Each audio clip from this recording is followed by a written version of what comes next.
Hello mga katindera in YouTube. So, bagong update sa tindahan ko, sa aking munting tindahan. So, ito, yung bintana namin ay binalitan ko ng screen.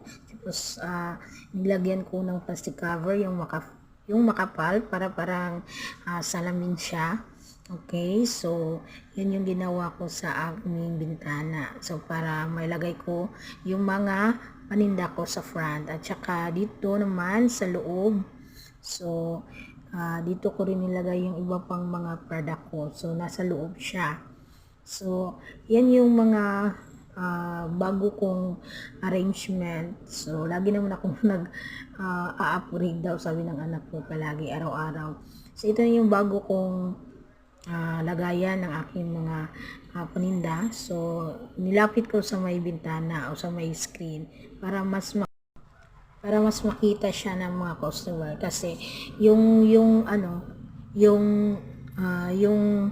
plastic cover yung shadow ng shiny, so kailangan nilang ilapit para mas makita nila yung yung sa loob. So kaya inilapit ko na lang sa kanila para mas madali nila makita. So medyo dark kasi hindi ko pala na on yung light. So ito yung nasa loob. So ito din yung malapit lang, yung madalas laging binibili. So yun yung nasa malapit ko nilagay.